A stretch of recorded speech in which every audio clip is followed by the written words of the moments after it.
I'd like to thank you.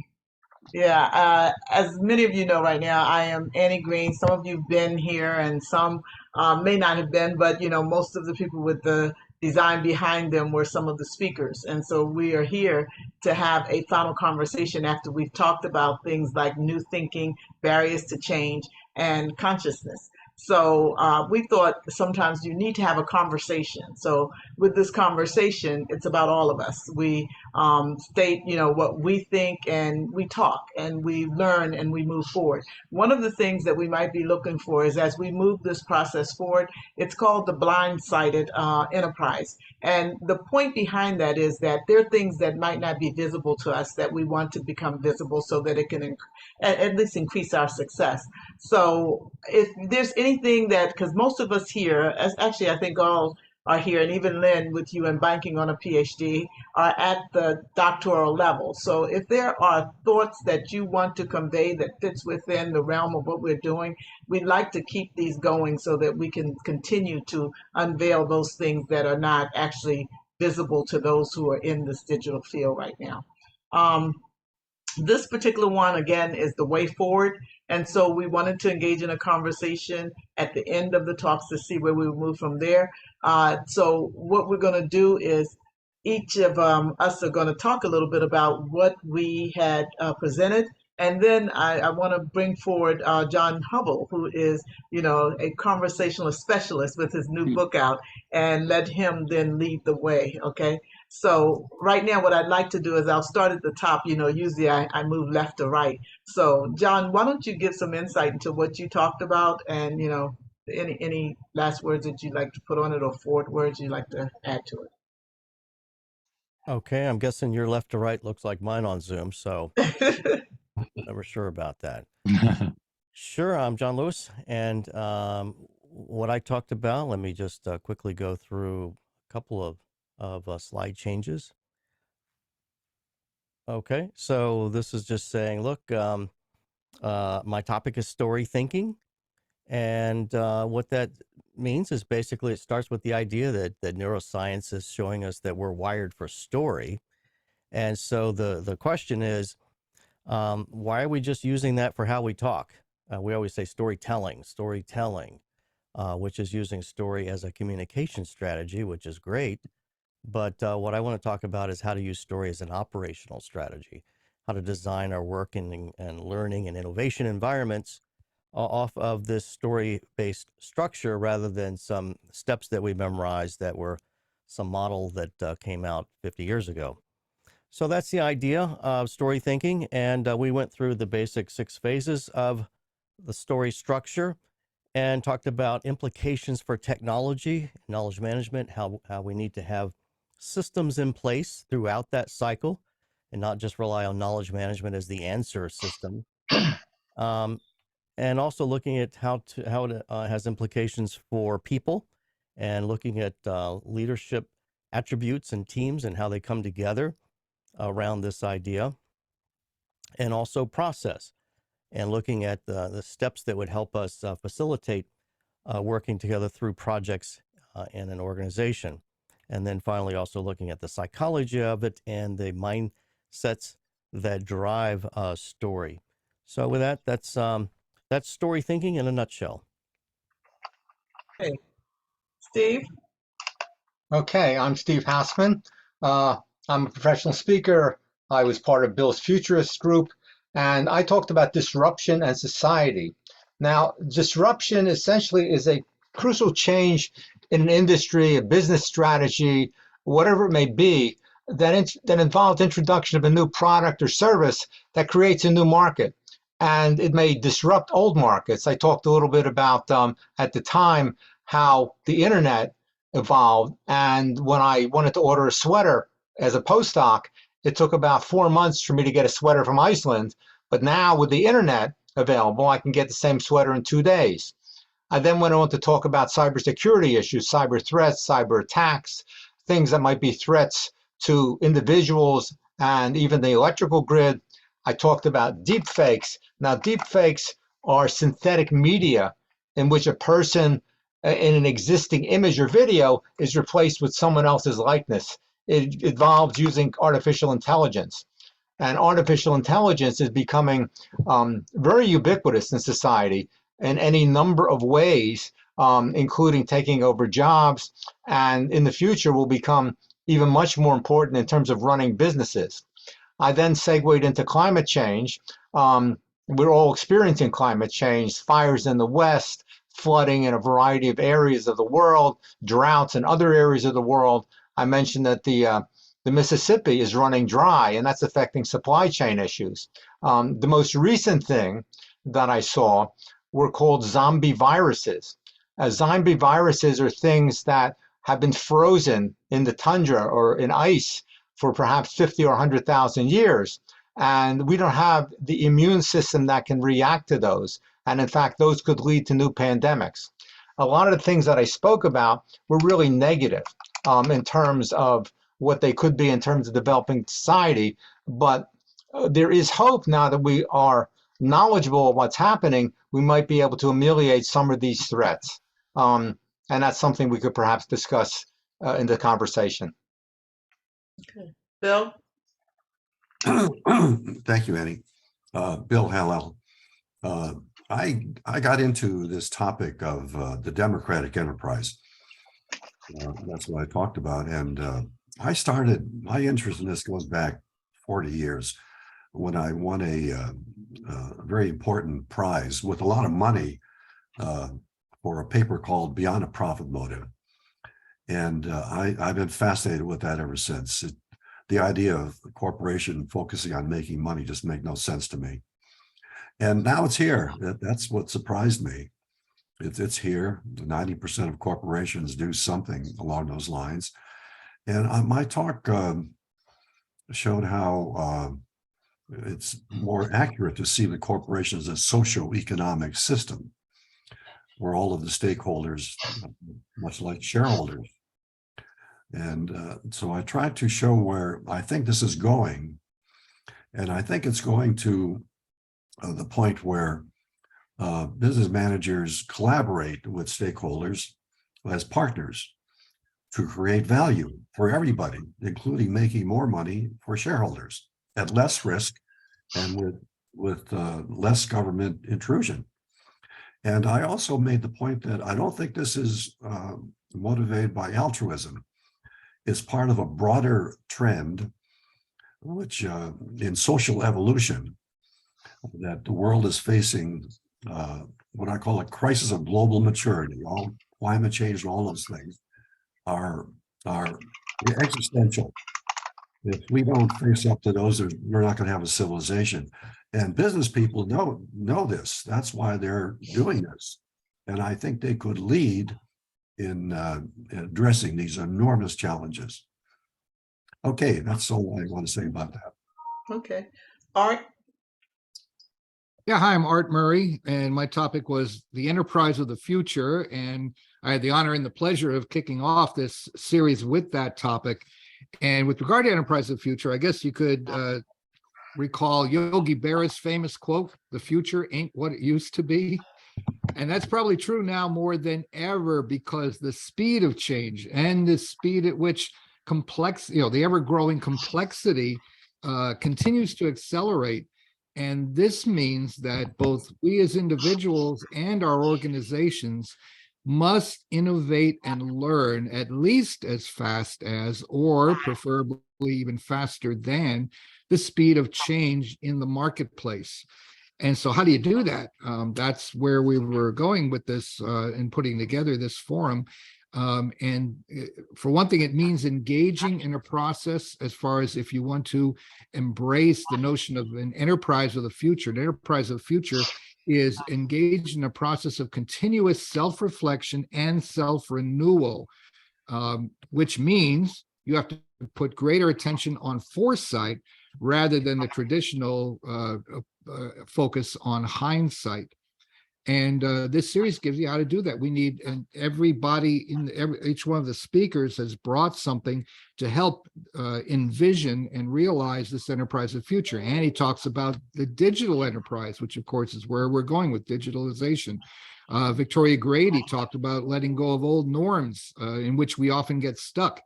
And you've already heard from Steve with the disruption that technology causes. And it's up to us whether we make that disruption positive or negative. I mean, we can make that help direct that in the right way. And then a more positive impact means a democratic form of enterprise, which is changing that, changing the way we organize and the way we run our enterprises and what the focus is on, as Bill presented with the democratic enterprise. And then John gave us 6 steps, a 6-step cycle based on story thinking to actually make that transition happen. So yeah, I look forward to launching into the conversation, which the purpose, part of the reason for creating this 4th and last session is how can we stitch these different pieces together in a way that makes sense, and that you, the audience, can take with you and begin to apply both individually and within your organizations. Thank you. Tori? Hi, and so yeah, as Art noted, I talked about my recent book with Patrick McCreish called Stuck. And the essence of Stuck is to understand and deeply explore the role of something called attachment behavior inside of an organization. This is an area that I've been working in for about 15 years. And it is a very interesting space and related to what John Lewis said as well, about the brain and how the brain functions and manages change. So we started off talking about the instinctual response of all humans to attach to objects, both as you are initially aware of your surroundings when you're a child and how that carries with us throughout our life. And then as we are adults in the workplace, we may have different objects that we attach to than we did earlier in life, but nevertheless, they're just as important. And those attachment objects typically are based on a style that is part of your mental model's engagement with the environment as you grow and as you evolve. And we looked at a bunch of the different attachment styles that exist in pop culture to maybe understand a little bit more about how you, what characters that you might relate with. The interesting thing about that space is that it's relatively new in terms of the neuroscience literature around how our brains deal with change, right? The concept around neuroplasticity is something that we didn't understand just a short 20 years ago, and the way that our brains actually evolve throughout our lives instead of being stagnant as we originally thought back in the early days of the research around neuroscience to now, where we understand that our brains are in fact are malleable and can change and can adapt to change. It just takes effort and it takes a little bit of support from those objects that are around you. So yeah, it's been a great group of sessions. Thanks, Annie, for inviting me to be a part of it, and the rest of the folks. So I'll turn it back over to you. Okay. And then last but not least, I spoke about the digital enterprise. And this is something that I've been building on ever since my dissertation, where I believe that the enterprise, and once again, we're back to neurology, that the enterprise needs to be thinking. I see so many things that are out there and that people put out and say that they're having success and that they're working and that we're doing better. And, you know, the original thing was faster, better, cheaper. And I just don't see that happening. And I actually don't see it tied to anything that's evidence-based. And, you know, when we get into a digital world, mine is you need to have representation. So how do we represent the value within these organizations that we can transcend it through the layers that we need to go through to get to cognition, which is awareness? And so I challenge the triangle that exists that says, okay, we got data, information, and then we move on to knowledge, and then all of a sudden we jump into wisdom, which to me made no sense because we have other components. So mine is, let's look at this and we go from data to information, which is domain specific, and then we move on to intelligence because we build that off of the specific domains that are within. And then we gain knowledge. And from that knowledge, we can eventually have awareness. And the good thing is that we started with a digital representation of what it is we're gaining the knowledge from. So it is more evidence based. So mine is a value network. And in the end, the outcome of what I'm terming intangible assets, things like knowledge and things that we can't touch, is adequately represented. Even things like DEI. I keep stating, like in Washington, D.C., when they came out in the paper and they said, we are about to put a ban on discriminatory algorithms. And the first question is, how did they get into the system in the first place? So now you have institutionalized them from the human being, whereas we know what discrimination is, so we should have that adequately represented in our system so that we can actually determine it as we're going through our operations. So that's kind of where I'm at. And my model is actually called May, My Artificial Enterprise. And it goes through the steps of data, information, intelligence, knowledge, and subsequently cognition. So with that, let's see, before we jump over to John, well, we have a few people. Why don't we let you introduce yourselves, and then I'll give a big introduction toward John. So again, I'm starting at the top. So Dr. Arrington. I'm Glenda Arrington. I work for a Department of Defense agency as an inspector general. Okay. Wow, what a job. Lynn. Well, right now, as I mentioned, I'm working on my PhD, and also I'm working part-time for the Peacekeeping and Stability Operations Institute on defense support to stabilization concepts. And I retired from the Army Reserve in April after 35 years, and from the military side. And the civil service side, I retired with a cut and paste together time period over 20 years from the Pentagon. So Wow. It's been a ride. Wow. Good background though. Avon, good to see you. Yes, good to see you. Hi, I'm Dr. Avon Hart Johnson. I am the president and co-founder of a nonprofit, and I am also a colleague of Annie Green's. And the topic here today is absolutely fascinating because I'm currently writing a book on trauma-informed storytelling. So just the connections and hearing the wisdom and the discourse coming out of this discussion is fantastic. Excellent. And we got Rudy signing in, but he's still connecting. So I'm going to go over here to the man of the hour, Mr. John Howell. Hey, Yeah. John, I have to admit, I had the bio sitting in front of me, but I'm going to ask you to introduce yourself and give a background and then turn it over to you, okay? Sure. Thank you, Dr. Green, Annie, and everybody. Good to see you. Yeah, I'll try and do the same thing. I do have one slide, but those that know me, I try to never use slides. So it is funny that no one else used slides and I'm loving it. So I think I won't either. And let's see if I can describe without the one graphic. You influenced us, John. Yeah, I love it. Thank you. Thank you.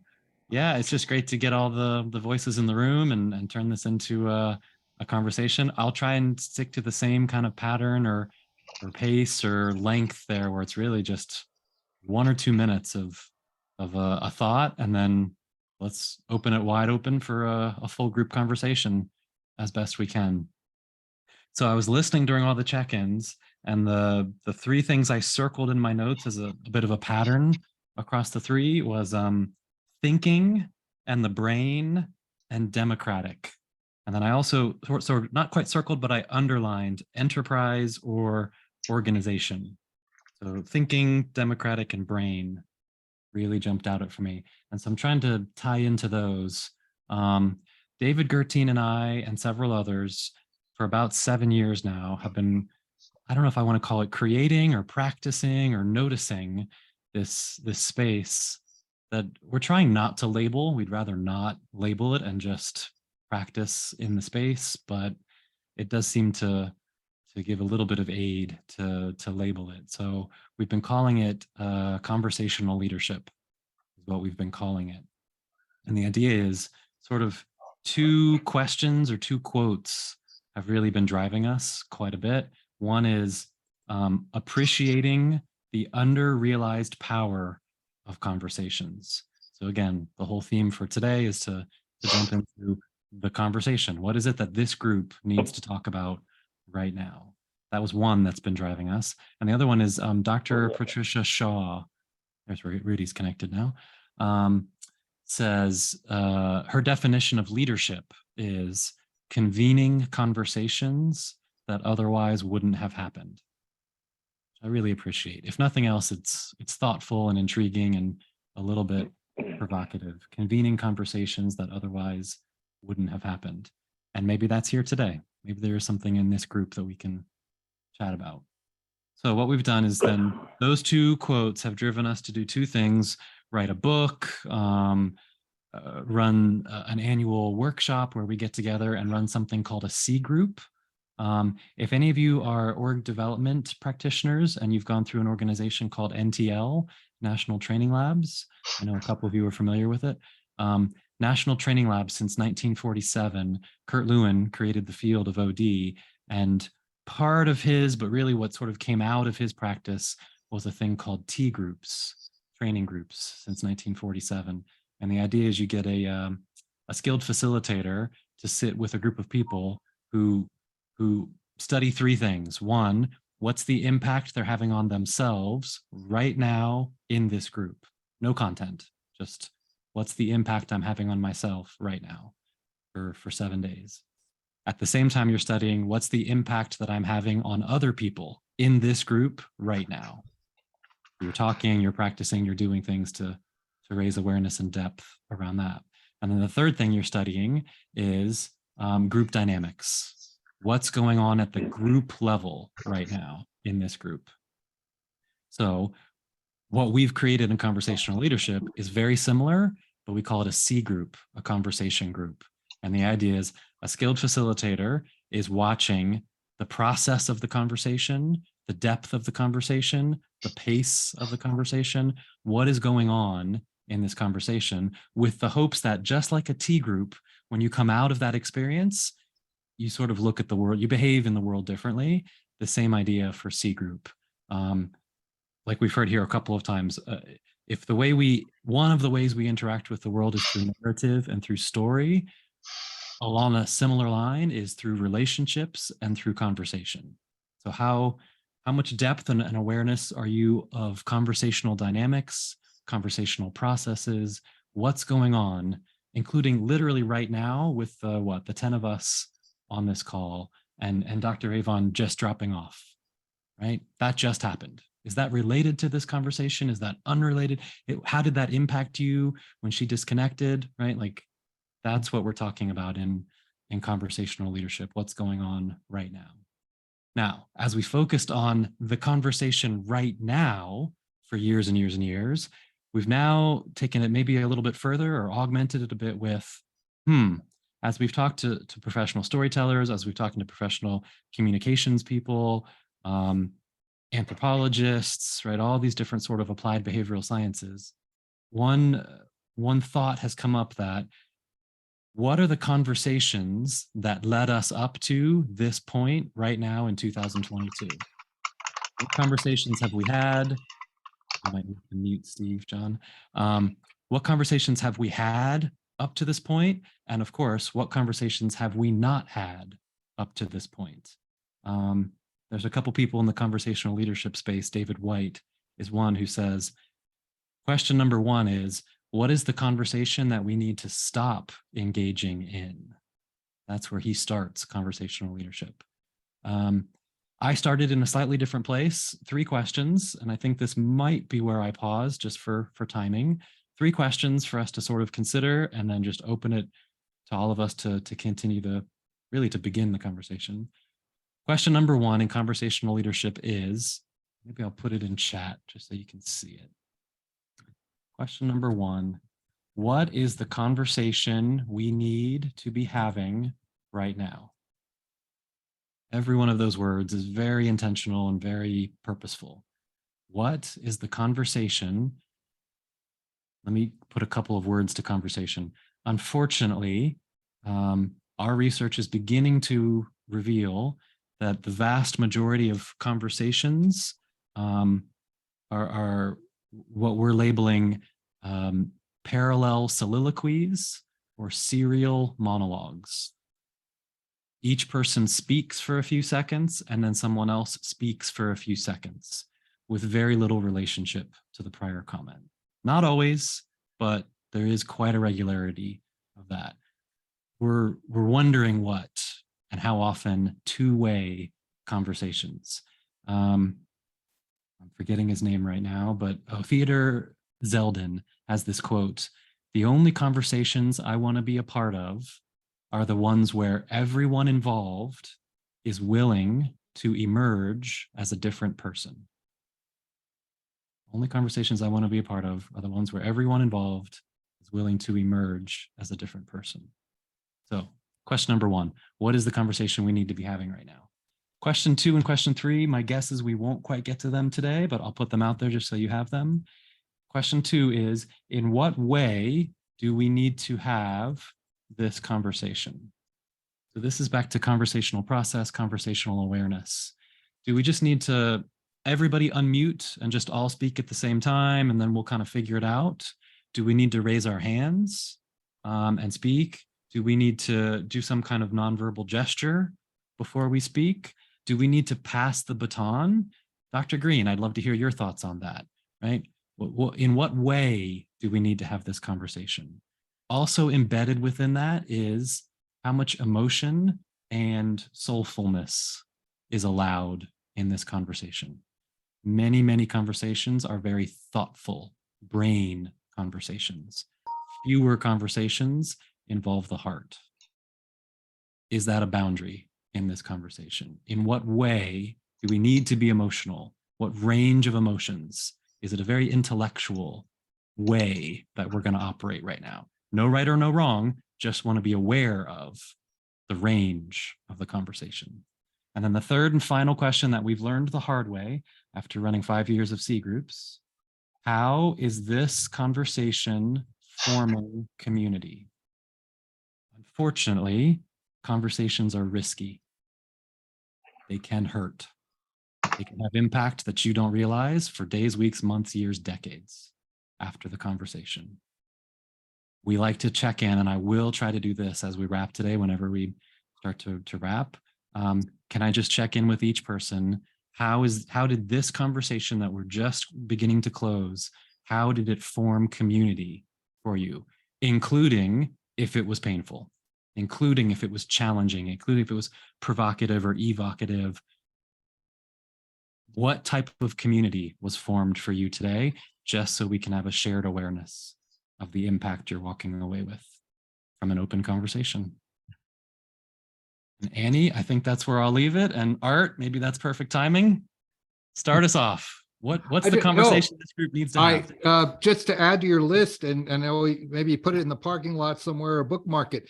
You mentioned somewhere or in your initial description, what conversations do we need to stop having? Did I get that correctly? Maybe add David that White, to the yes. list, or because I'd like to learn a little bit about that, because yeah, that's just as important as what conversations we need to have. Can you elaborate a little bit more on that idea? Yeah, and I can probably find a link pretty quick too. David White is a poet, and that question comes from him. He writes poems about conversational leadership. So I find them very creative. And yeah, he likes to start with, what's the conversation we need to stop engaging in, is the one he's talking about. And it's interesting because depending on a person's lived experience, some people would say, I'm tired of that conversation, I can't engage anymore. But other people would say, hold on, we still need to have this conversation because you're still treating me in a way that until we talk about it is unacceptable to me. So that's what I would expand on that is, I like to mention that question, but I quite intentionally start with, what's the conversation we need to be having? Right. Okay, good. Thanks. Yeah, thanks. And I'll grab a link too. Bill? Well, I'm so glad for this wonderful, thoughtful introduction, John. This is exactly right. I know David Girton, and I great respect for what you're both doing. What I hear us talking about is we all have these great ideas for improving the way organizations work, but we all run into obstacles. We run into resistance, and we have trouble being heard, having an impact. And I wonder what we can do about that. I think we all share that this common dilemma. We're all trying to. We have great ideas here, but we're having trouble having an impact, and we wonder what we can do about that. Seems to me that's a common dilemma we're facing. Yeah, I mean, I think, let me jump in. And I was struck, John, by the fact that you said we have serial dialogues. And that's Monologues, serial monologues. Serial monologues. And the thing is, people are so creative and interested in their own ideas that they always want to talk about what they want to talk about. Yeah. I don't know if anybody watches the show Blue Bloods on television, but there was a discussion with the protagonist, who's commissioner of police in NP in New York, and he's meeting with his daughter, who's an assistant district attorney, and they're sort of talking, and she says to him, "I'm listening," and he says to her, "No, you're just reloading," which is to say, that's a shorthand for, yes, you're just waiting till I finish so you can get in what you want to say. Right. You really haven't listened to anything I was saying. Exactly. And the problem with the conversations is that there are many times not conversations. That's right. They're just, as you point out, monologues. People want to say what they want to say without listening and reacting to what the other person says.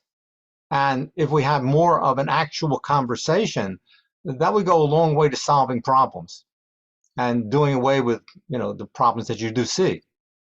Yeah, I fully agree. That's right. Impact and being heard is what I hear there. Yeah, I mean, if you're only talking about what you want to talk about and you're not listening to the other person, I mean, they're not being heard.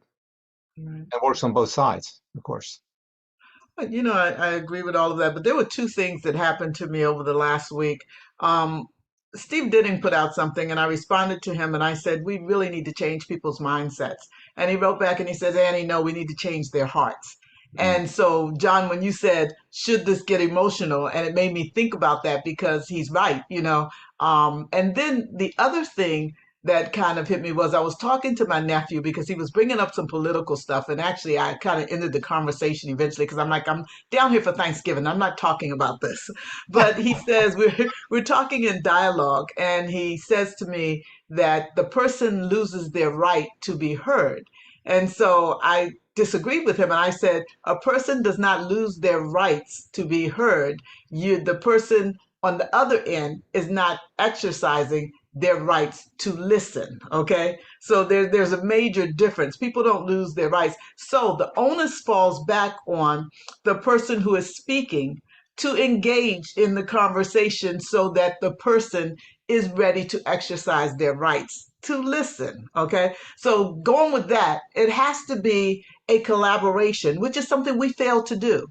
In this world, we have failed to integrate properly. We don't integrate people well. We don't integrate technology well. We don't integrate data well, so that we can get at what we need to get at, which is the collaboration of all of these components. So in conversation, and like you're saying, I think that people are, again, one-sided, and like you said, the monologues, they only want to hear what they want to hear, and they only focus on what they're putting out there because they want people to accept what they give and move it forward.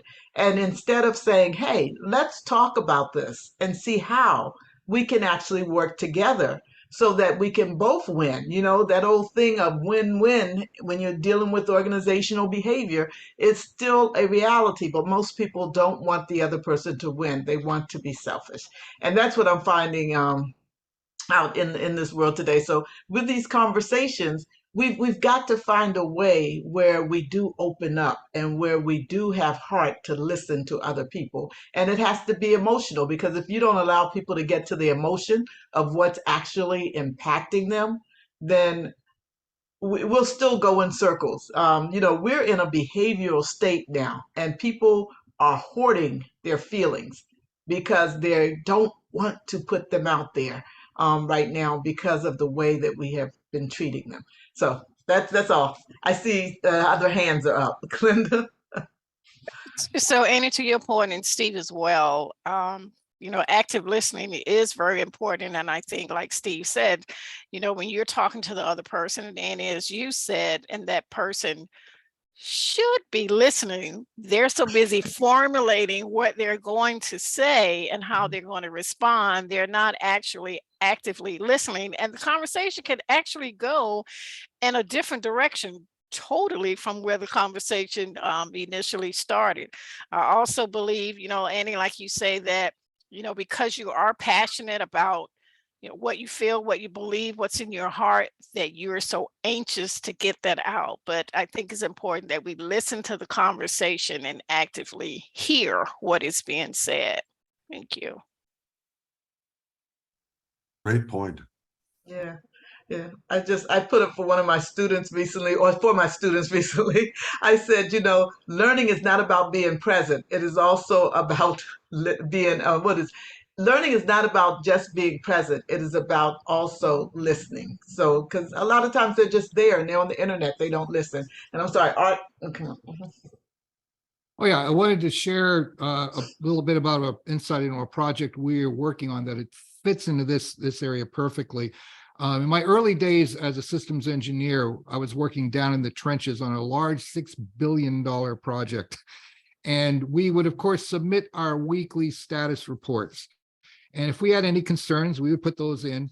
But this was a very, as you can imagine, for a $6 billion program, a very large organization with many, many layers. And the people, we down in the trenches would get frustrated because, first of all, it would take 2 weeks for our weekly status reports to make it to top leadership. And it would, of course, be filtered and summarized and hacked and ripped apart. And so we had this frustration way back then that we weren't being heard, right?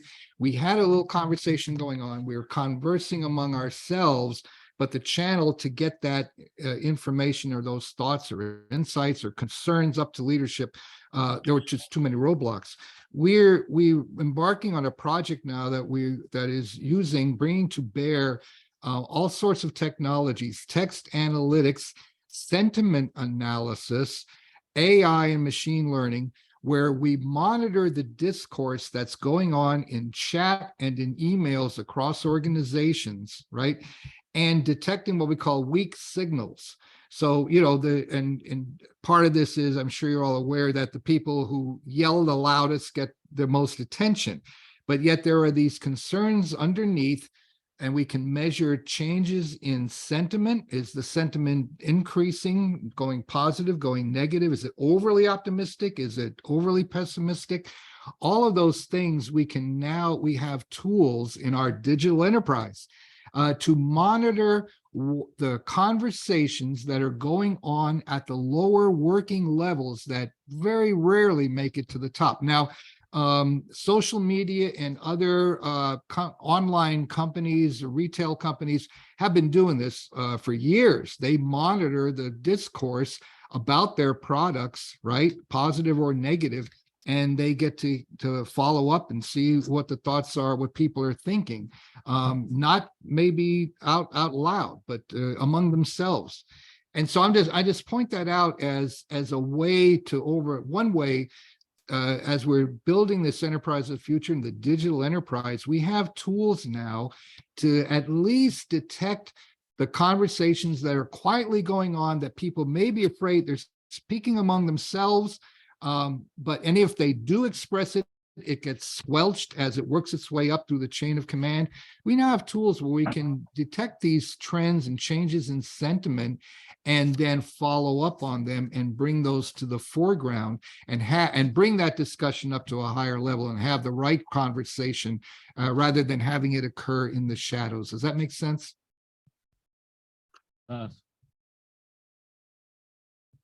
Yeah, that's very similar to that tool I was telling you about, the Harkness tool that the Jason Brooks used in the school system that's now being used in different organizations. And like I said, that tool is worth looking at because the algorithms in it and the natural language processing that he uses is phenomenal. It will give you the sentiments. It just lays out the conversation. The problem is most people will do that, and then where does it go from there?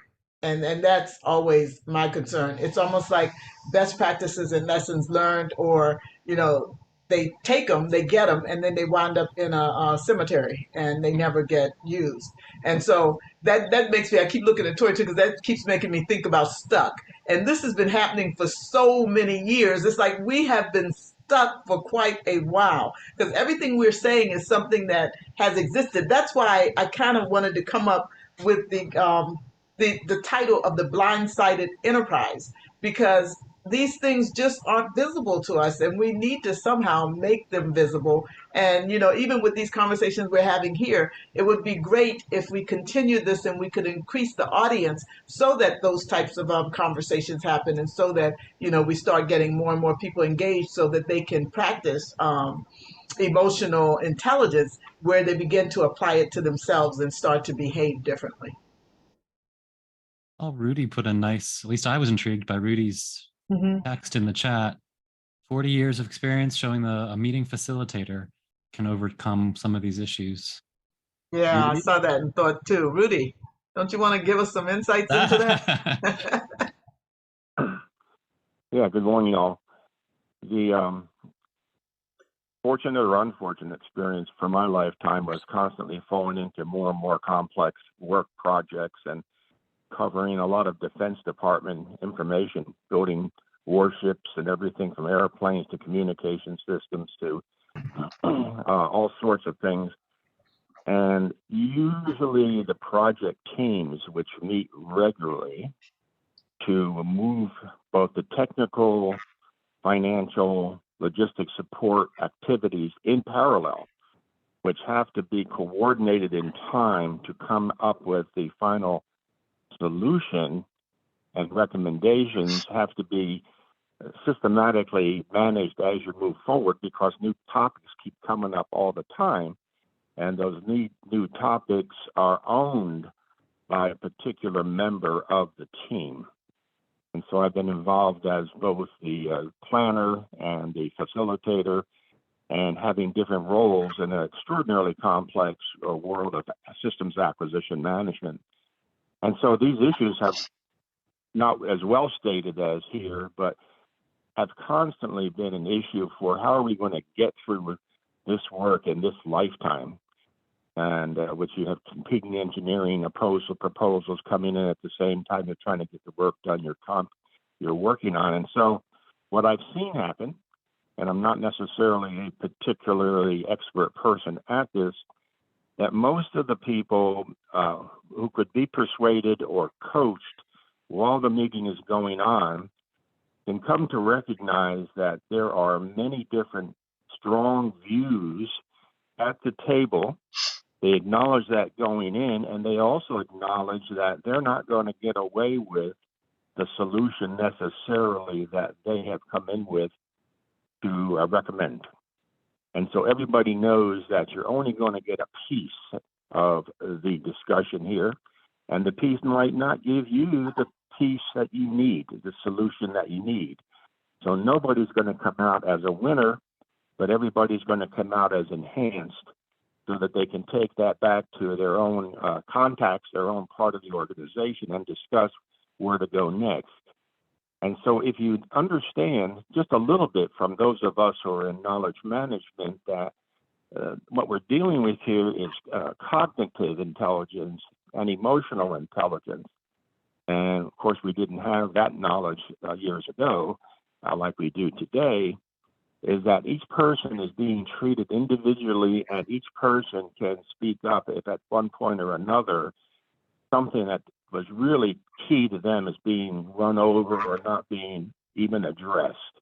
And so everybody's alert to the fact, just like some of you have already said, somebody has to raise their hand or indicate, well, that really hurt me, or that really kills my function. And people can come to a stop and say, well, wait a minute, we're locked up right now. What are we going to do now to work around this?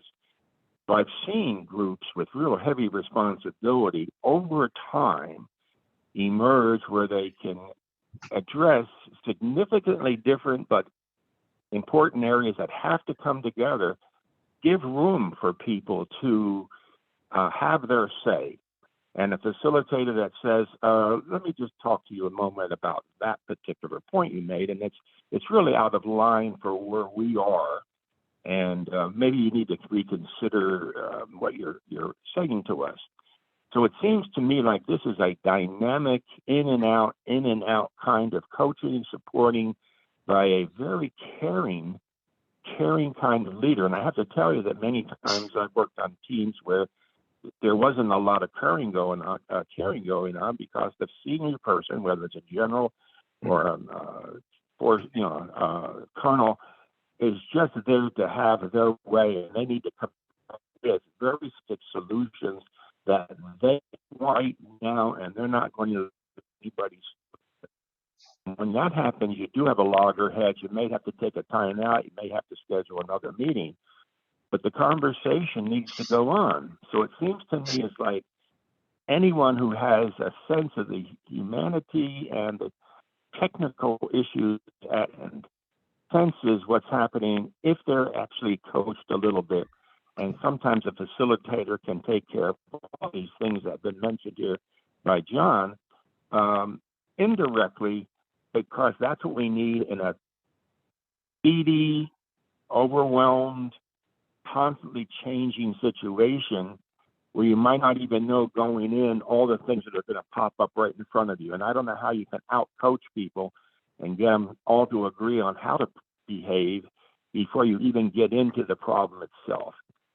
So it's a matter of online learning and development of the individual skills, and usually the facilitator can help with that. That's just my experience.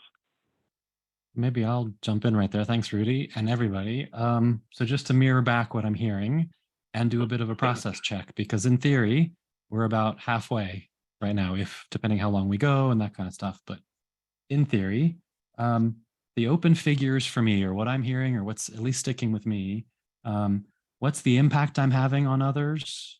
Are we listening? Am I listening? Are you listening? Something about listening. I certainly heard tools.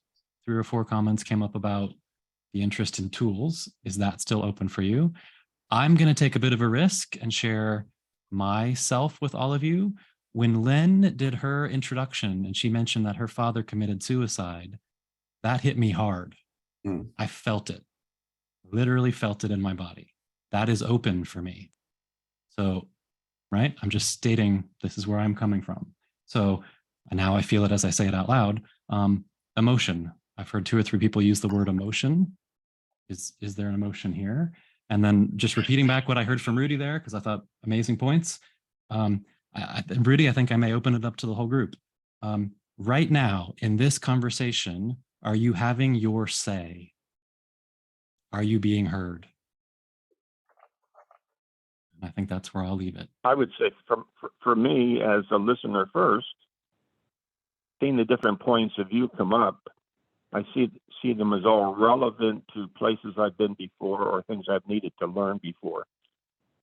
So watching this group, I just brought in sort of a side view or another view just to lay it on the table to see if anybody commiserates with that dilemma of having been in these kinds of meetings. And you know darn well, you're getting paid to get results, and not only the results with that team, but for every department or group that you're responsible for.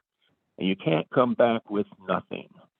Nothing is not a solution when you're talking about hundreds of millions or billions of dollars. You just go back to your office and say, well, they didn't listen to us, so we can't do anything. Everybody is reporting to somebody else, and so you have to find a way to have respect and be respected in both places.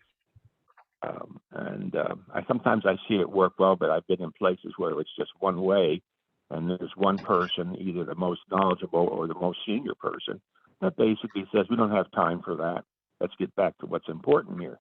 And I've seen things just completely get ruined through that, and problems go on for 6 months before somebody says, we really screwed up. We got off on a tangent here. I've just seen it. I don't have an answer other than it's hard work. Yeah, I resonate with what Rudy says. Many, many years ago, I had facilitator training, and it's not easy, especially if you have a group of disparate individuals. And I remember I was told at one point, one of the best things for a facilitator to do is keep quiet. I mean, if you want to have ideas come out, people get very uncomfortable with silence, and they feel they have to sort of fill the silence with something. And it's very good actually when you're doing interrogations, trying to find out information about an event that happened, for example. You just sort of listen and keep quiet, maybe nod your head sometimes, and people will come out with all kinds of things you never even conceived that they would talk about just by being quiet. And has to do with the conversation and the listening and being heard.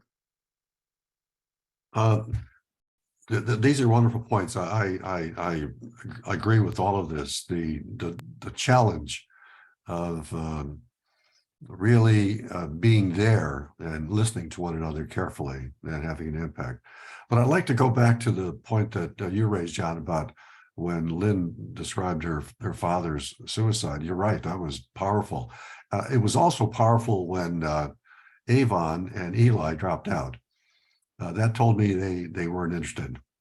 That what they had heard, that they came here presumably with the idea of staying for the session, but they left. So it raises the question in my mind that they weren't terribly interested in what they were hearing. And see, that's why we have to be careful, because we make assumptions. Eli dropped out because he's going to do the recordings. He actually works out of the KMNG, and he sent a message that something came up and he had to leave. It wasn't because of the conversation.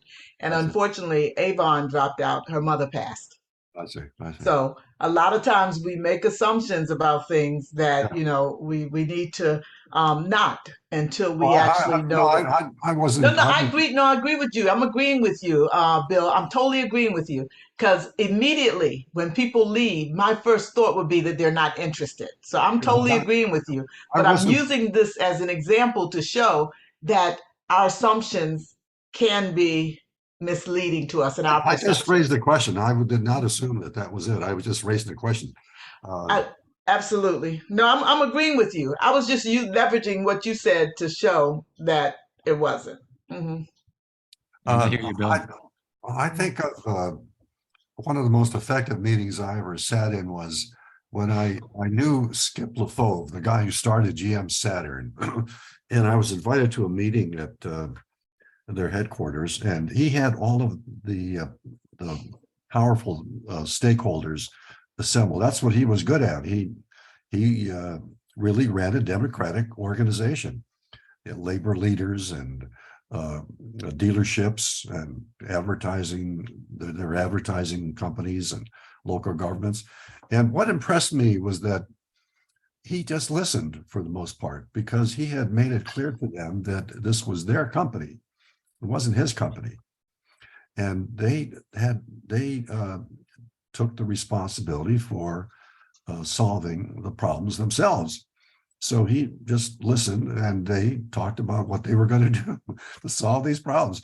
And he would just affirm a decision that was made or ask questions. And it seems to me that he had it right. The responsibility has to be felt by the individuals who are participating, or else it's a sham. So I just offer that as an example of a good conversation that I saw. Yeah.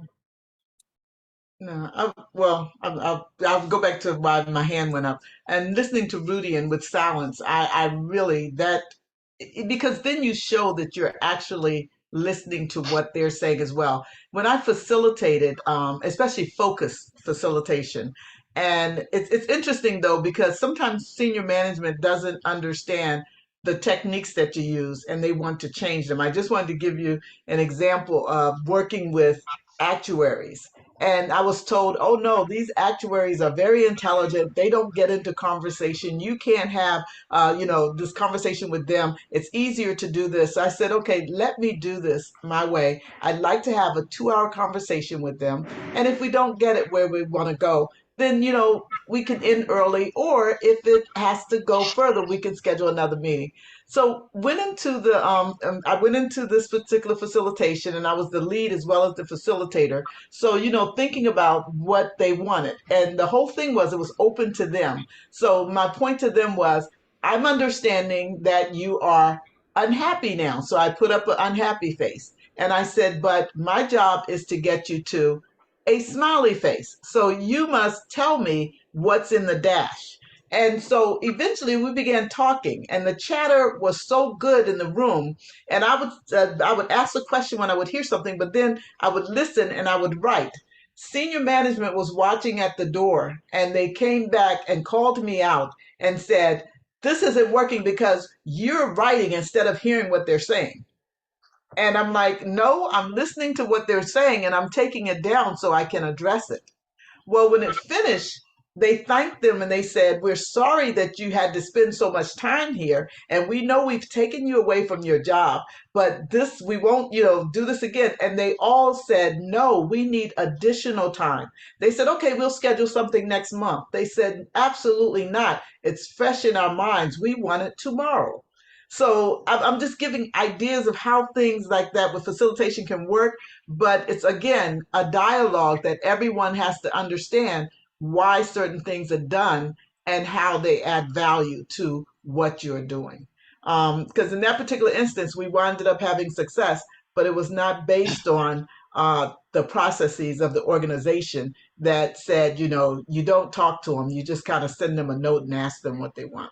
Now, based on that, I'd like to do a segue over to the blindsided enterprise. I'd like to do a poll. We've done these conversations and they've been great. I've enjoyed talking to the people who have been part of them. And everyone here has either been to one or all of one or more or all of them. And I'd like to ask you, what do you think people are listening to in this world of digitization? All of us are part of this because we all need to look at how we're working with the technology, the digital technology, how we're using it to leverage our environments. Given yourself, what do you think it is that we need to bring forward to people that they're not seeing or that is confusing to them? And I think that's the question, John, if we can pop it up. And I put it in chat just to see Okay. it. Hmm. What do you think people are listening to, and what do we bring forward? I think is what I heard. Hmm. I Right? have maybe I'm off, but I have a thought on that. And so in places that there's a strong leadership voice, people tend to run in the same direction. So for instance, DoD right now, for the last couple of years, has been really focused on a big database, right? So it's the data analytics tool in the sky, kind of a concept. And they've named it, and the former comptroller ran it, and then he's retired, well, obviously the administration changed, so he had to leave. But he's at NDIA right now. But what's going on is that they're all gathering data from this database and that database, and they're putting together, projections and assumptions on budgets and blah, blah, blah. And they're not thinking. There's no thinking about what's the context of that data. And I'll give you a simple example. One gentleman said, "Oh, look, we found all this money in establishing communication systems, and it's kind of the linkages between all the comms that are established. And this company has this amount of money, and this company has this amount of money. We should look into that." And I said, "You're not using any context for that data. The context for that data is those companies, in addition to running comms for the Defense Department, are providing communications for embassies. They're providing and the embassies don't reimburse us. They're providing comms for military exercises, which can spread across 10 countries and across NATO nations. They don't just go in there and set it up. They have to manage it during the exercise, and then they have to go in and tear it all down. That costs an exorbitant amount of money. They didn't listen to me. I mean, there's no way to get these people to listen because they were driven now by the numbers. Oh, look, we have all these numbers. And I think in the essence of running a company or running the Defense Department or running, the Commerce Department, pick one, it doesn't really matter. If you make a decision based on data without context, or you try to create your own paragraph around that data, you could hurt somebody really bad. And people can get killed for that in the military side. People can make wrong assumptions for negotiations, so on and so forth. So sometimes I think people just are listening to what's the latest, greatest fad. And I just, that's all I wanted to say. No, I so agree with that. It is fadism. Anybody else with that I was question? gonna, I think people are listening to what affects them personally, not necessarily what affects your organization or the goal, but how things affect them personally. And Well, how, yeah, that's true, but I think most people are just overwhelmed with things that they're hearing. They don't want more information; they want less. They're flooded with information, and today that's. I have another thought about this. It seems to me that all of us are talking to each other. We're scholars, and we teach this stuff and we study it, but the real recipients should be working managers. And there's something wrong with universities. In my business school, you don't meet many business managers. It's all faculty. And I think there's a fundamental flaw that this profession is divorced from the reality of the people who actually run organizations.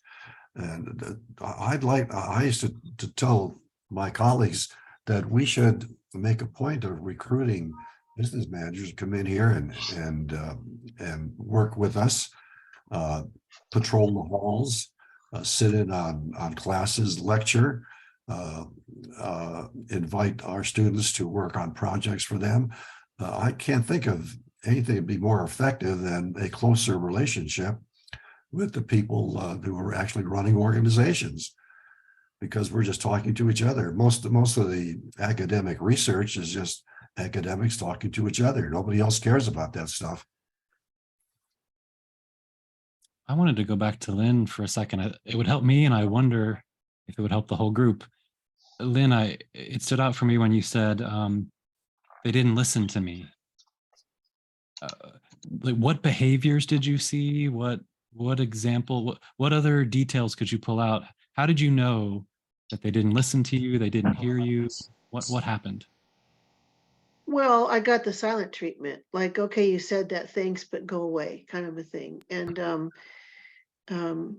that's basically it. And because the agenda wasn't to actually build a data structure where it made sense within a context to make for decision making, it was to satisfy the leadership who was pushing for gathering all this data to make budget decisions, but without without the complete picture of the context. And they didn't want to go there because I don't think they knew.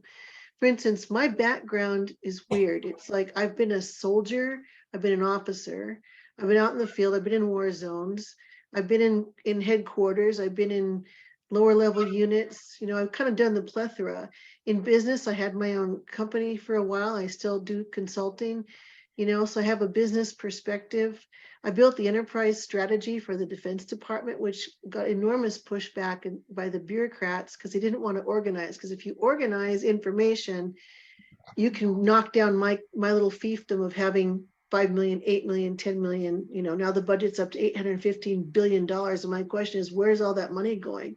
So this is kind of the context that I try to work in from an enterprise perspective, is what's that bigger picture? And it's hard for people to do that. And I'm not criticizing them.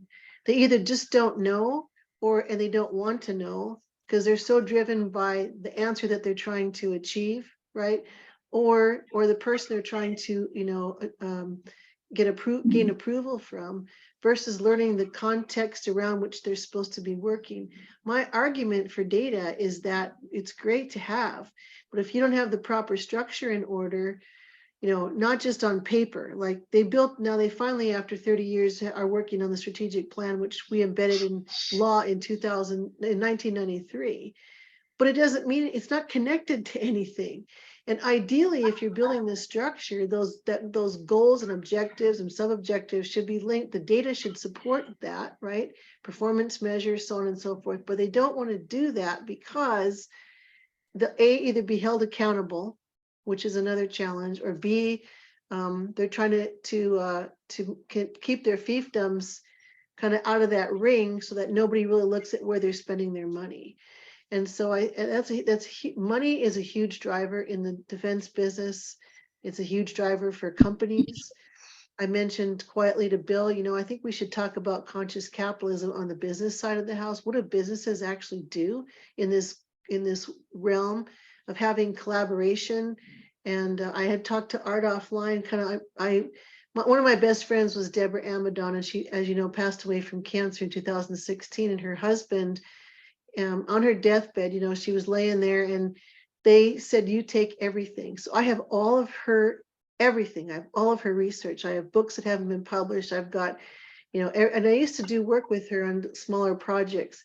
But I really think there's this business of driving conversation by understanding people, getting an understanding up front of what collaborative advantage are they trying to achieve, or what outcome by collaborating will they achieve that makes them maybe not all feel good, but at least get some semblance of that their comments were heard in the meeting and really listened to, and that there was a healthy debate, not based on negative emotion or you listen to me kind of a thing.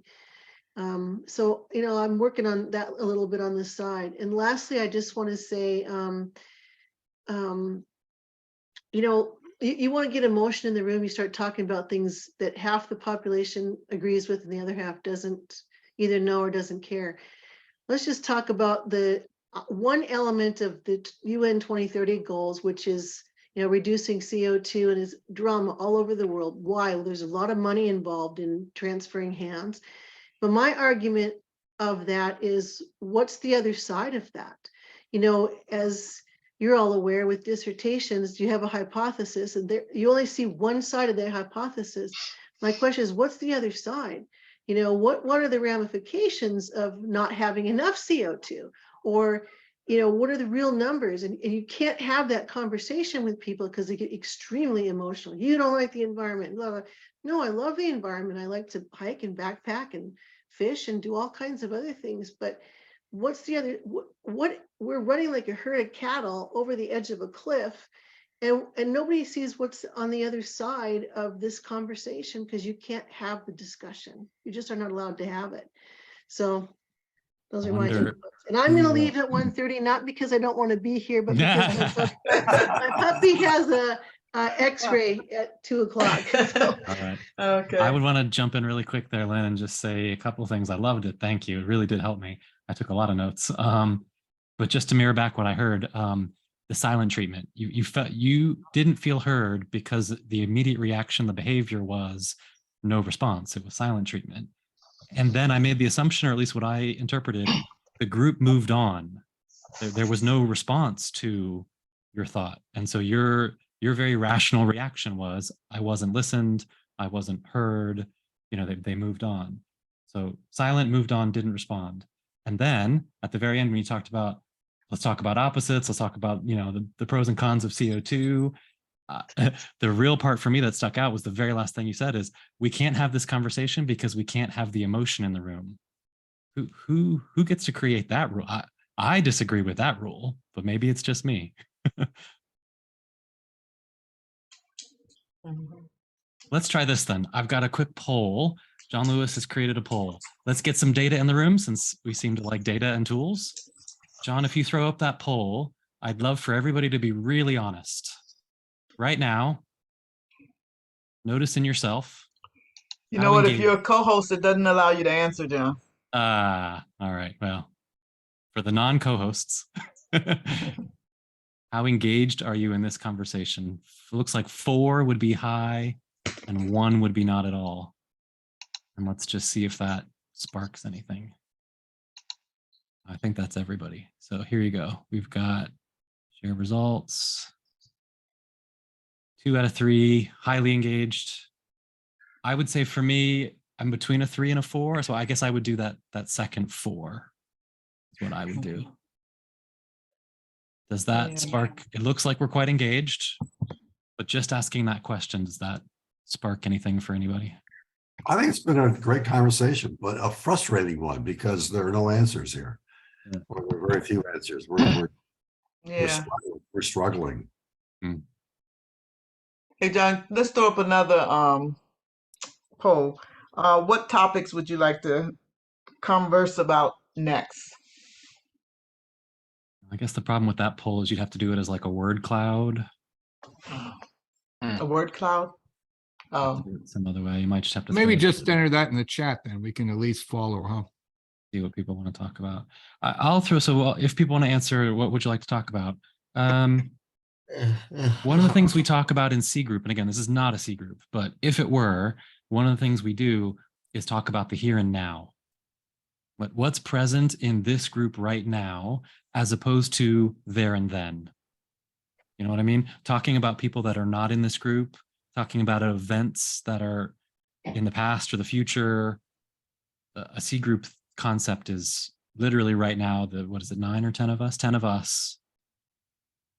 What's present in this room?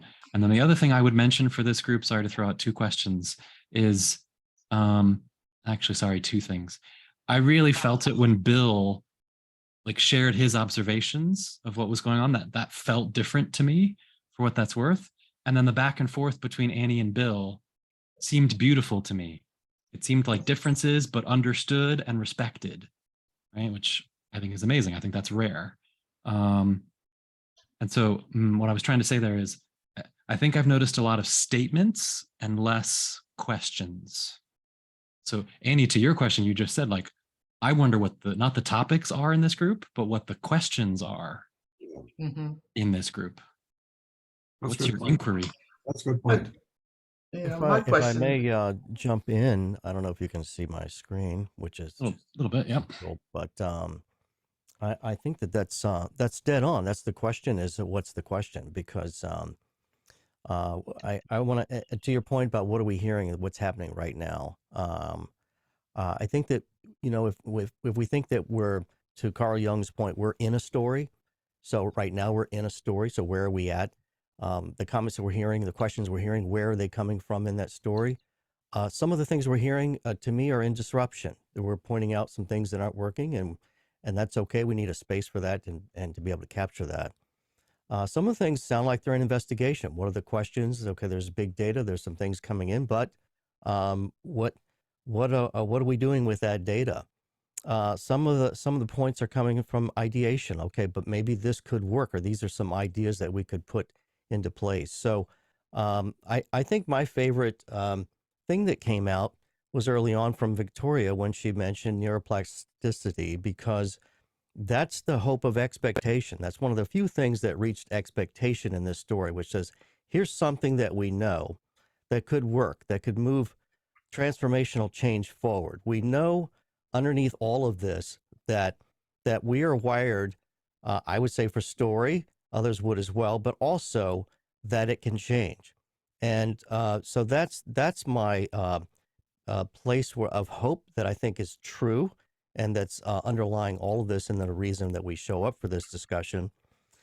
But I think that it's really what we're hearing is not basic psychology. In other words, I don't think we're born this way. We're not born knowers. We're born learners. The question is, what do we do with that in our learning environments? How are people processed in an education system such that it ends up this way? And what I found is that education is run from evaluation models, not learning models, and certainly not learning models that require co-creation.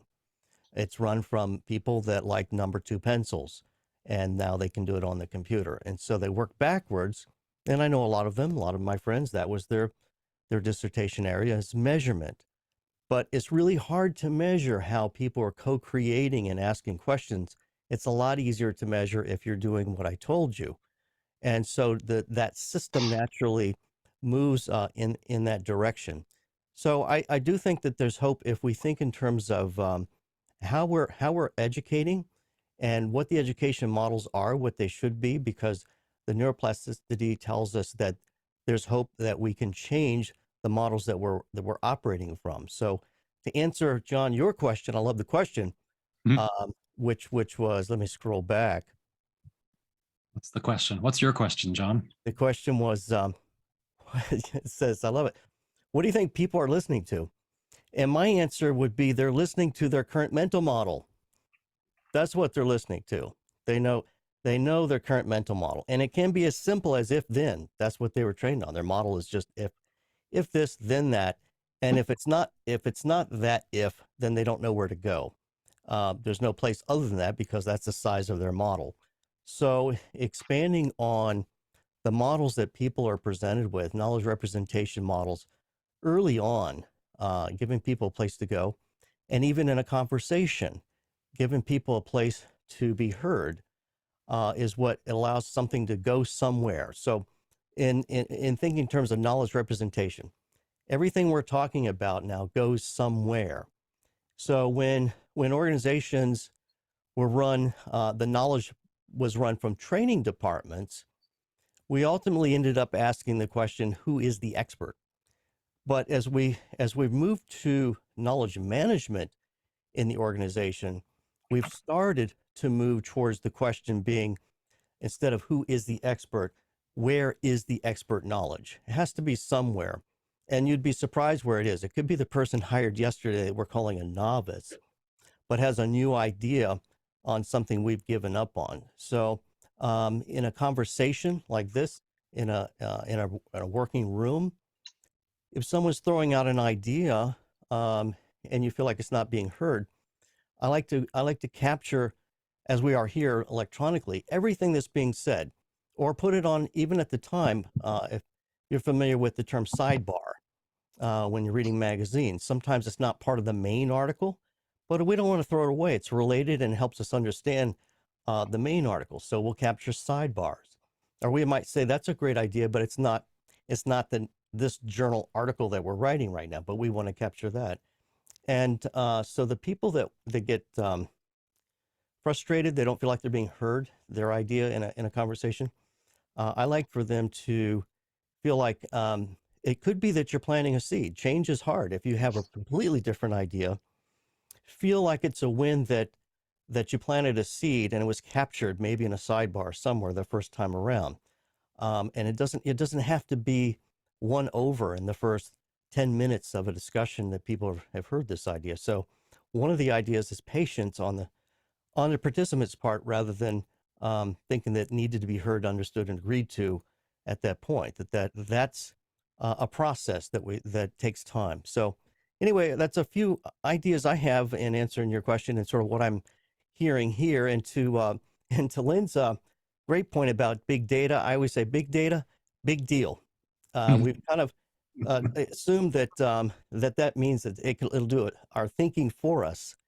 And as she points out, it's really not going to. Thanks, John. Tori? Victoria. So I'm just gonna just take a second. I actually have to log off at 1:30 for a pre-planned meeting by the provost office, so I have no control over that. And so definitely have enjoyed the conversation. One of the things I just wanted to say to John and to the rest of the group in this space of this discussion around neuroplasticity, one of the things that I found super interesting is the relationship of the body of work in developmental psychology on organizational behavior. It's huge, right? And it's oft totally ignored. Attachment theory, for one, is one of the most important and significant theories in developmental psychology of all time. And we, for many, many years, until the last 20 years, have almost completely ignored its application. And I think that's really important to point out. I want to highlight another theory that I think you might find interesting, or the group might find interesting, and it's something by Bandura called social learning theory. And there's a lot of really interesting application of social learning theory and the way that works.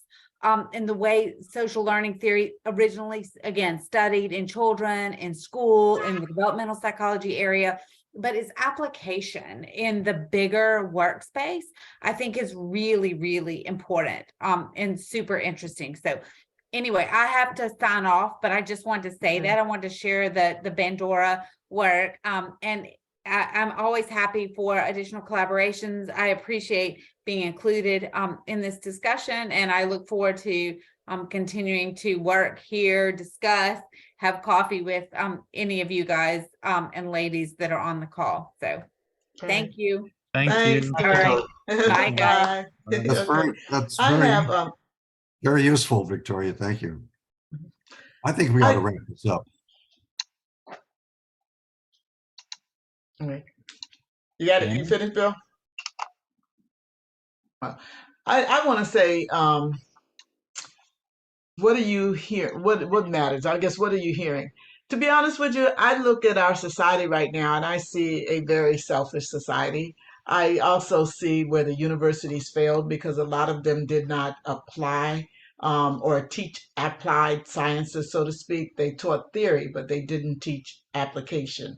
And I think it was because of sometimes laziness, and also focused on self growth as opposed to the university students' growth. I also think that the businesses failed because when universities fail, then they go in the direction that they want to go into. Case in point, I mean, I studied systems engineering and AI at George Mason with my master's degree, and how I learned to be a systems engineer was phenomenal, and it brought me much success in the work that I did.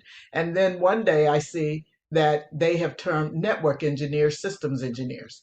And so when I teach this course at GW, they have not a clue about context. They don't have a clue about feasibility. They don't have a clue about optimization. All they know is developing these diagrams, and they have spaghetti all over the place. Recently I was talking over in DC at the KMI DC, and that's one of the things that they were concerned about with knowledge graphs. They said they don't make sense. They're like spaghetti. They got everything in them. They're not built properly, so they're not actually following the rules of engineering and design. And they said, well, what do we do? I said, tell them it doesn't make sense. Stop using them. But, we get influenced by, when others are saying, oh, this is wonderful, this is great. They see it, it looks complex, so it must be great. It doesn't matter that it doesn't make sense. It's just that the powers to be are saying that it's okay. So you know what? I'm influenced to say that it's okay. And that introduces, like with what Tori was talking about in behavioral, that introduces dissonance. There are people who will do things wrong knowing that they're doing wrong, and they go against their ethics simply because they fit into the in group. And I think we have to stop that. Somehow or another, I would love to see people start thinking again, and I would love to see us start applying evidence-based types of information so that we know that what we're working with is of truth and quality. Even like in the military, and especially with the Air Force, when I was working with them over there with Deb Westfall and them, when they were actually looking at their digital transformation, there's no trust right now, zero trust, because you cannot trust those within the organization because everybody has a different agenda. And so therefore they have to now, unfortunately, go back to almost bureaucratic types of ways that was first established in the organizational behavior arena or space because they wanted things to be equal. And now we have to go back to that because somehow or another you have to control the perceptions and the thoughts of the people who work with you, because if not, you wind up with things like we're going to be banning discriminatory algorithms when they should never have been incorporated in the first place. So I don't know. I'm gonna be honest with you. I'm not doom and gloom, but I don't really know where to go from here. But I know that we need to uncover things, and not necessarily just to the academic arena, but to the business world. And like you said, those managers and those people who are doing the work, they need to have a better understanding of how this theory can be applied and subsequently tailored so that we can get the outcomes that we're looking for. And that, even in the past, that we can verify those outcomes to know that what we said we were going to do is what we got in the end. So therefore, we can trust the outcomes and the results to make the proper decisions that we need to make. So that's my 2 cents on that. I have to leave. I'm sorry. I want to thank John for a great job, and Annie for organizing all this. Thank you all. This is really very thought-provoking, I think. Bye-bye. Thanks, Bill. Take Take care, care. Bill. Good to Good to see see you. you. Sorry, I have to go too. Would someone send me the name of the first theory that Victoria spoke about? I didn't capture it and I've not heard of it before. Yep. The Bandura Yes. one, I put it in the chat. So yeah, we'll save the chat, send it for you. Okay. All right, awesome. Thank you guys so much. Take care, everybody. Thank Bye. you. Take Okay, care. thanks, Lynn, and good luck. Bye. Well, then it sounds like maybe, Anne, I'm looking at you, but maybe should we start a checkout process and Yeah, just kind of let's do a last words. go around the And room and Mhm. here's the prompt that's coming up for me, but feel free to create your own. What are you taking away from this conversation?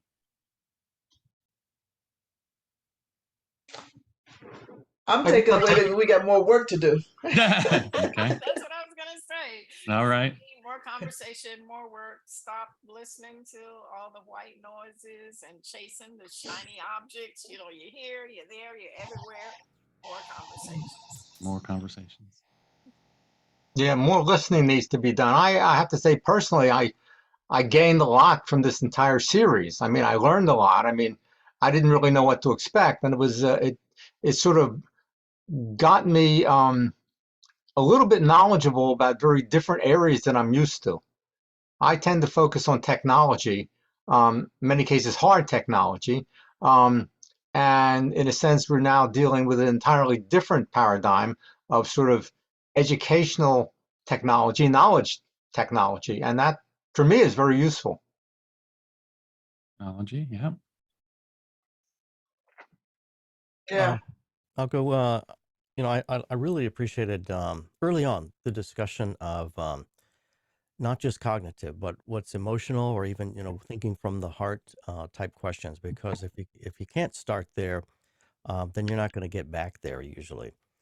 And I'll tell you a quick story. I had been in the workforce for quite a while, and one day someone said to me, "It's the WIFM," and I said, "What is WIFM?"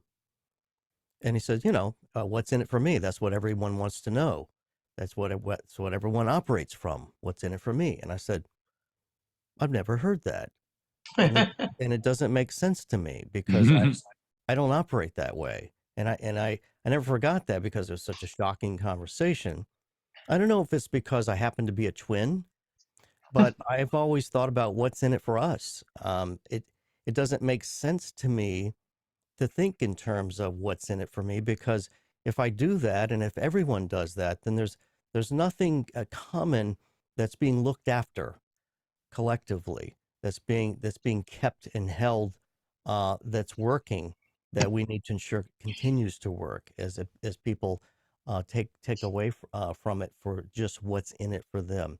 So I was thinking, listening to this, that there's I think a connection when I'm thinking about, I hadn't thought about that way, the heart, and what's in it for us as the cognitive maybe question or connection or mental model or way into trying to reach a way forward probably starts with something like that. Otherwise, if we don't make that an explicit question, we may still be just engaged at the level of trying to, at the end of the day, take away something that's just for us. So anyway, that was sort of the thing that I was putting together listening to all this. With them and with you. Yes. Got it. Art, Rudy? Well, this brings me to a point that is that I've known some of you on the panel for about 20 years.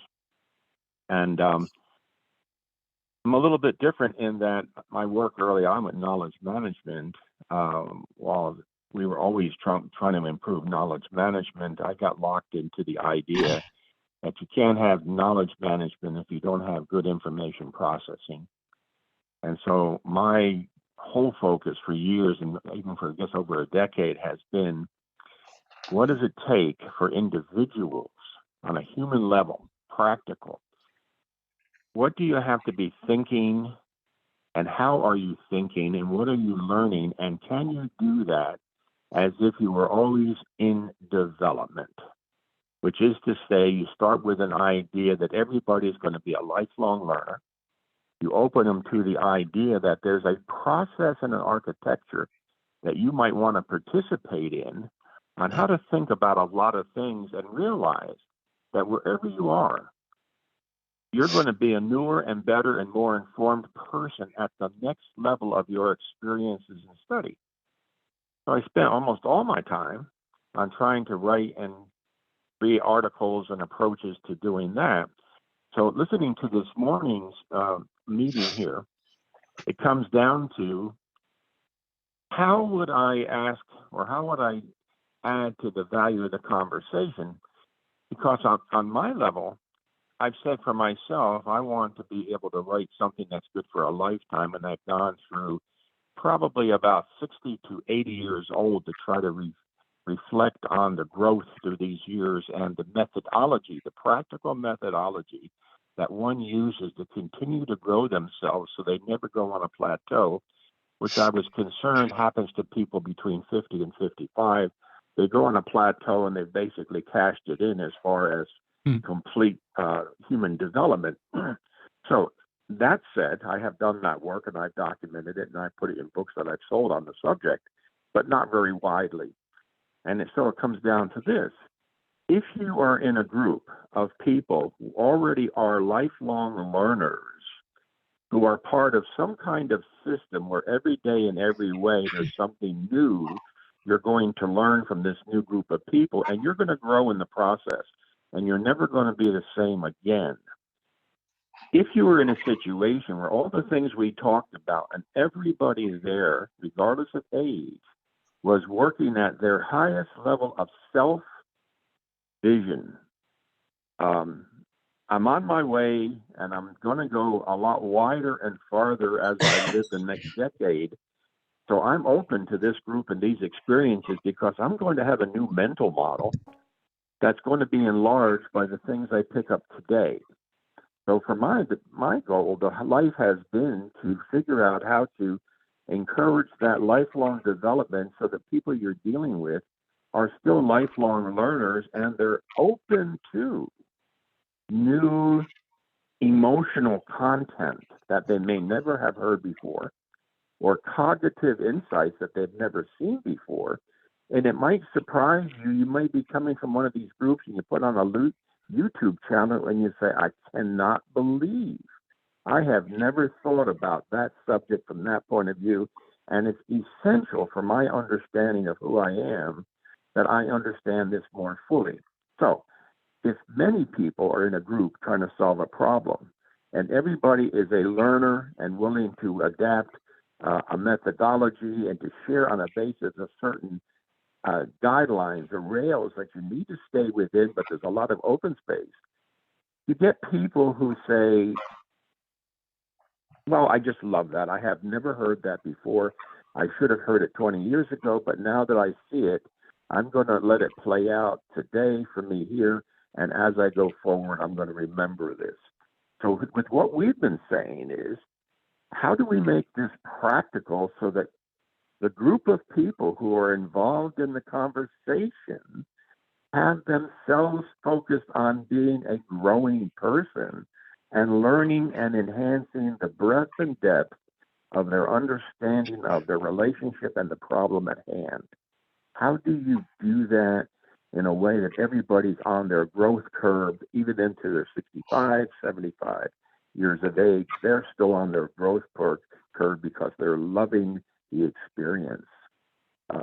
That's all not that clear, but that's sort of been my goal for a long, long time, to figure out how do you document it and say to people, come with me on this journey. If it's good for you, let's just keep it going and let's see what happens 10, 15 years from now.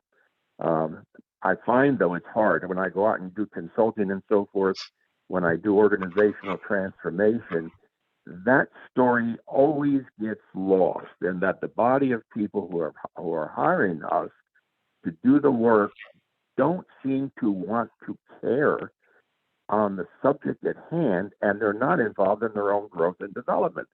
So everything you do week after week after week always comes out less than it could be, because there's not enough of growers and learners with which you're dealing. So you always end up with maybe half a loaf after you've put maybe years into an effort. You never really get the outcome that you were hoping to get. And yet, hope springs eternal, that you can have some experiences later in life with more informed growing people that you could really move to another stage. Hence, Bill's movement from knowledge management to consciousness. How do you get your knowledge management skills in all sectors strong enough to support an ability to even have a conversation on consciousness? Because people are conscious the whole time, but it's not the kind of consciousness you need to have to solve major problems. I'll stop there. Growth, learning. Got it. Thanks, Rudy. Yeah, let me pick up from where, because Rudy and I have had conversations about this one-on-one too. Going back to our original Enterprise of the Future, from day one, we've always maintained that an enterprise can only grow as long as the individuals within that enterprise are growing. And an individual in an enterprise can't grow unless that enterprise is growing. It is very synergistic to use that overworked word, but growth has to occur on both the enterprise and individual level. And so the initial theme of this series, The Blind-Sided Enterprise, I think is aimed at that, and I think has addressed that well. So what remains is what Rudy was talking about, and this group of now, 7 people left online, we are lifelong learners. We're passionate, we're obsessed with learning. I suffer from OCLD. It's a very debilitating disorder. OCLD is obsessive compulsive learning disorder. It's the uncontrollable urge to know everything there is to know about everything. And if I got rid of my background here, you'd see just walls and walls of books, along my wall. And it's good because my heating and air conditioning bills are low because the books provide insulation along the outer walls. But so we're lifelong learners, but that's it. There's 7 of us here. Where is our audience? And I know we're not the greatest marketers in the world. There is an audience out there, and it's not something we're going to answer now. But yeah, I think the content, substance, drive, mission, everything we've got for this group is really in place, and we're doing and just singing in that regard.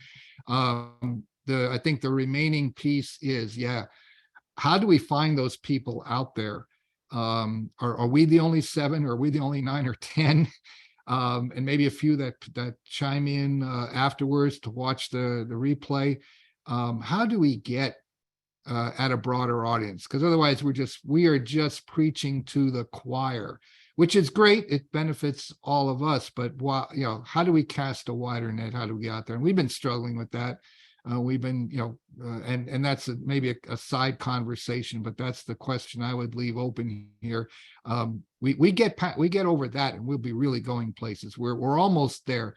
We just need to say, hey, who is out there that needs to join us and participate in these conversations that would benefit tremendously, and likewise we would benefit from them, just as we've benefited from each other's input and insights. So that's just, again, just a thought. Yeah, no answers. In consulting world, which I'm in, a few of you others are in, we're all solution driven. I know me. It's always the client has a problem. Here comes Art to the rescue. Da, da, da, solution, solution, solution. And we really haven't had any solutions today. It's been really good talking through the problems and then the background and the context, and also got to continue that. But who else? How can we bring other people in? And even further enrich what we're doing? Art, how can we bring more people in? Yeah, I'll who's say out there and how do we get them? I mean, those are two questions, and I also don't have any answers. good questions to pose, and I'll share my closing thoughts, and then Annie, I'll hand it back to you. Honestly, my takeaway, I already mentioned it, I guess, is that moment between Bill and Annie, where I sensed a disagreement or a tension, and how quickly you both, with grace and mercy, spoke your truth and worked through it. That the impact on me was I felt more safe and more brave to be my full self, because I thought, all right, if I'm different, this group is skilled and willing to work through different. So that's my takeaway, that this group was like that. And then, of course, final thought is just a huge thank you to Annie for inviting me and pulling this all together, and the whole group, everybody here. Thanks for being willing to engage in attempted conversation. Annie, Thank you. over to you. Oh, you're on mute. Yeah, thank you, John. And you know what? I enjoyed learning your conversational leadership. It planted quite a bit in my head. And then the additions that people added to it.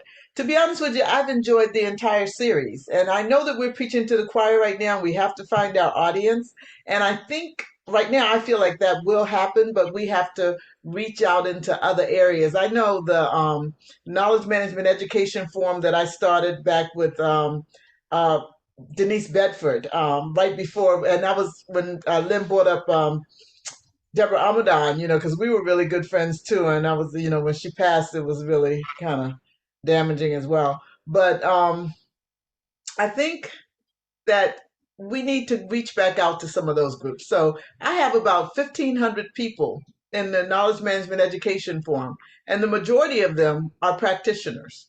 So maybe right now, start putting some stuff out there that will engage them to start thinking about coming to hear some of these topics, or even sending out polls and asking them, where are you having issues at? What are the things you don't see, so that they can begin to respond back? And I think then we get a dialogue going, and in this engagement. And so if you have areas like that as well, where you have these networks of people, I think that's, like Art said, I think that's where we need to kind of start at, and then move forward. I would love to see this happening. I know Tori said we could probably do the same presentations again, and just improve them a little bit. And I think we'd get more people, and we'll share it. So we'll see what happens after we send out the YouTube, and see how many people start, listening to it and reading and responding back as well.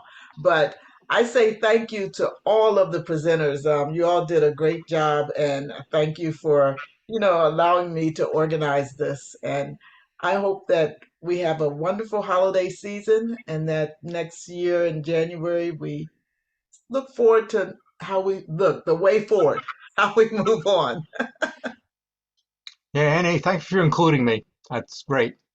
Thank you for joining, Steve. I really, you're truly, you know what I have to say though, when I listen to your disruption in society, I am not doomed, but I think we're crazy. I'm like, oh my God, look at everything that's happening, and it scares you. Well, I mean, it is very scary. I mean, I try hard not to be pessimistic. Who knows, maybe Bill's consciousness raising effort will come to fruition. And otherwise, we have problems. I mean, I didn't even talk about a lot of the problems that are out there. And I agree. Many more that I didn't mention. So excellent. Also with artificial intelligence. So absolutely. So we've come to the top of the hour. We actually talked, and I think continuously, for almost 2 hours. We lost some people along the way, but I really don't think anybody left because the conversation was not engaging. Right. So y'all have a wonderful holiday season, and I know I'll be in touch with most of you. Okay? Thank you. Hey, happy holidays. Thanks a lot. Bye. Happy holidays. Bye.